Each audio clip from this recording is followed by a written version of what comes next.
Good afternoon, everyone. Great challenges often lead to even greater opportunities, but transforming one into the other requires strong leadership. When Governor Parson gave his first State of the State address 3 years ago, there was reason to hope that he would provide the leadership Missouri needed after the troubled tenure of his predecessor. But time and time again, the governor has proven either unable or unwilling to meet those challenges. When tens of thousands of Missouri taxpayers were hit with surprise tax bills a couple years ago due to an administrative error, the governor blamed those taxpayers. When the administration stripped 100,000 Missouri children of their health coverage without warning or cause, the governor declared that no problem ever existed. When protests over police misconduct rocked this state, the governor was uniquely positioned as a former sheriff to advocate for reforms to help make the promise of justice for all a reality. Instead, he signed one bill to make it more difficult to hold problem officers accountable, while also signing another bill punishing good officers for cooperating with federal law enforcement to combat gun violence.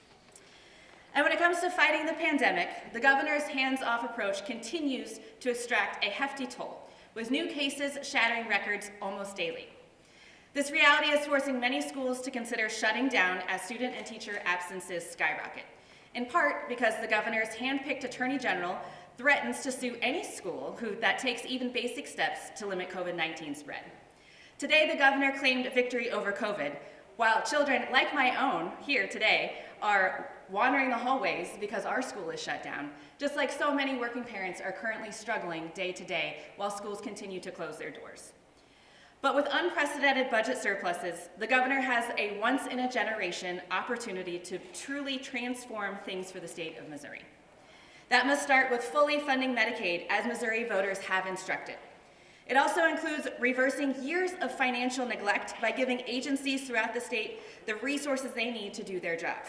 This includes bolstering state worker pay to prevent the exodus of employees for better-paying jobs. But workforce retention is a top problem for the private sector also. The state can help by improving access to affordable childcare to ensure that more parents who want to re-enter the job market are able to do so. The governor is in a strong position to do many great things, but too often in the past he has let Missouri down. We truly hope that won't be this case this year. We're excited to look at the budget he's put forward, and I know that there are many things that the Democrats have been fighting for and asking for a very, very long time that we're hopeful will be able to get funded this year. With that, we'll take any questions. For those who are on the budget, you've had a chance to look at the budget yet, but does it appear to fully fund Medicaid? It does fully fund Medicaid, yes. What do you have to say about Missouri being last in starting pay for teachers and what the governor has to do about that? Yeah, so in terms of Missouri being last for teacher pay, it's something that I can tell you our caucus every year since I've been here, and I know before that, has asked for increasing the starting teacher pay. When we look at everything that's going on with COVID, everything with our schools, our teachers are leaving because they just can't handle it anymore. And why do all of that work for such a low pay? So we're excited to hear the governor talk about it. I don't know if y'all noticed, but the Democratic Caucus stood up and took a while for the other side to join us in that clapping. I hope that's not indicative of what's about to happen in that fight, but we are excited and thankful that the governor is making that a priority. Is 38,000 enough? No, 38,000 is not enough. I don't want to speak to what it should be. I don't actually serve on the budget committee, and I would defer to my folks for what a good starting wage would be. But I can tell you that it has been decades since teachers in Missouri have been given adequate pay increases, and so 38,000 was a great starting point, does not make up for the loss that we've had over the years. What's the number one thing you didn't hear the governor touch on today that you'd like to see? Well, he didn't talk about Medicaid at all. And so while the budget does reflect, to what we can tell, a full payment of that, you'll see that the Republicans on the other side, just as recently as today, we heard a bill that is trying to take away what the governor or what the voters have told us to do. And so I would have liked to hear the governor talk about how that's a priority in his budget and actually be strong enough to defend what he's asking for. Anything else that you liked from the speech? You said you're excited about the budget, but what are some things that you're excited about? Well, I would say excited, also a little confused. He talked about law enforcement in a confusing way. It was nice to hear the conversation that he had, but we all know that he also signed SAPA into law, the Second Amendment Preservation Act, which actually does defund the police. And so we're hopeful that this year, based on his comments today, that we'll be able to see some conversation around actually putting that law the way it should be, and continuing to hold folks accountable at the same time and putting some more funding in training and the things that our caucus has been talking about. So that would have been nice to see. And then, I think that overarchingly, when it comes to the budget, while we're excited about a lot of the things that he put forward, there is still a long way to go.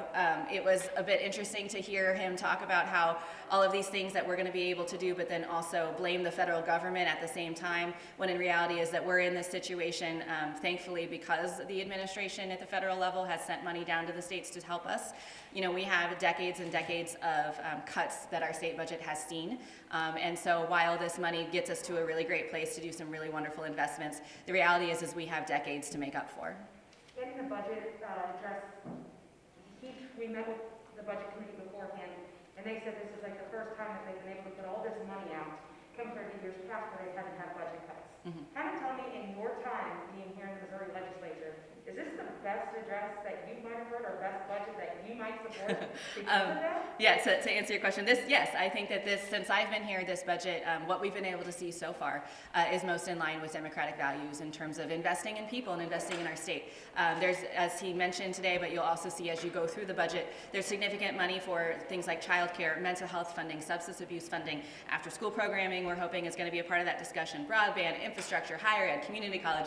The list is really good, and those are things that we've been fighting for a really long time. So when it comes to the budget committee, we are in a good starting place, because instead of having to ask for additional funding for these things that we deeply care about, we are going to be defending the governor's budget in a lot of those places. I'm sure we'll be asking for more. I know that we'll be shuffling some money around. We haven't adequately really got to dive into it yet, but it was nice to hear those things that we've been asking for a very long time are going to be priorities this year. So the governor didn't exactly say, I want ARPA funding for this, or I want, regular budget for this, but some of the things you heard, do you think that would be Democratic support for like ARPA funding? Yes, absolutely. And I can tell you that the governor actually met with the Democratic Caucus last night in the mansion, and we did have some conversations about sort of where some of that stands. And so yes, we look forward to looking at the supplemental, looking at these additional funding dollars that we have to see the best way to adequately do that. But one of the things that he mentioned last night, which we were excited to hear, I know that I was, is there's a lot of conversation in this building right now about one-time funding when it comes to our budget. Absolutely, we need to be responsible with our money and not overcommit ourselves to things that we can't do. But that doesn't mean that we shouldn't be looking at this federal money for long-term projects in our state. There are a lot of partnerships we can do with municipalities, with businesses, where we can make investment, and then there's money on top of that comes from those partnerships. And the governor did mention last night that he's looking far beyond one-time funding. So that was a nice conversation. Is there, do you have concerns, this is a Republican budget forward by a Republican governor, but do you have concerns that these priorities are going to make it through the process, just given some of the anti-spending, small government attitudes that exist among conservatives? Absolutely. Even though this is a budget that, we were, from what we can tell so far, again, I haven't read the whole thing, that there are a lot of things in line with what we've been asking for from the Republican governor. We are absolutely concerned about this stuff getting all the way through. Even just watching the address, there were, particularly around the budget, we were standing up for a lot of pieces that the other side wasn't. And then also factoring in the Senate, the fact that it's a redistricting year, everyone is primarying each other on the other side of the aisle, trying to out-conservative each other every step of the way. Yes, I am concerned about things like teacher pay and state employee pay, these things that we've heard the other side of the aisle be very hesitant against for a long time. So yes, the Democrats will be fighting every step of the way to ensure that those things like the pay raises get implemented. What was your reaction to his evaluation of the state's response to the pandemic? I think you mentioned that they prevailed. I mean, to be honest with you, it's frustrating. As I mentioned briefly, like my own children are here today in Jefferson City. I had to drive home last night and come back last night because our school is closed. And our school is closed because we had to stop masking because the Attorney General is suing our school. And as soon as the mask went away in Springfield Public Schools, we're now seeing hundreds of students out and hundreds of teachers out, and that's happening across the state. You factor in the vaccine snafu in the beginning, the testing, the inaccessible testing right now. I know in Springfield, in my district, yesterday we had a testing site that had miles of cars just trying to get to access testing. So for the governor to have an attitude that mission is accomplished, it's not. On the redistricting front, today your caucus, mostly voted down that emergency clause. You talked about that being a point of leverage for House Democrats. Ahead of today's vote, did you all ask for concessions on anything, and if so, were those rejected or? No, we've had no conversation with the Republican leadership when it comes to the mapping at all, whether it was the passage of the map or the emergency clause. And, with the emergency clause, too, for it to come back to the House, it has to survive the Senate. Do you think emergency clause would have a chance of passing through the Senate? I know some conservative senators already kind of expressed that they don't really support Yeah, that. I'll be honest with you, I cannot give you anything to what I think the Senate's going to do this year. But I can tell you that if it does come back with the emergency clause in, these are discussions that we're continuing to have. As some of you may have heard me say, the emergency clause for us is not just simply a policy trait. It's not give us this, we're going to give you that. There is genuine discussion on whether or not this qualifies as a constitutional emergency. And so that is a real dialogue that we're having and considering. So if it comes back, I'm hopeful that we can have that discussion. As I've mentioned to a few folks earlier today, the reality is each one of us represents 37,000 people, Democrat or Republican, and our constituents deserve to be a part of this conversation for what the map looks like for the next 10 years, and we're going to continue to fight to be a part of that conversation.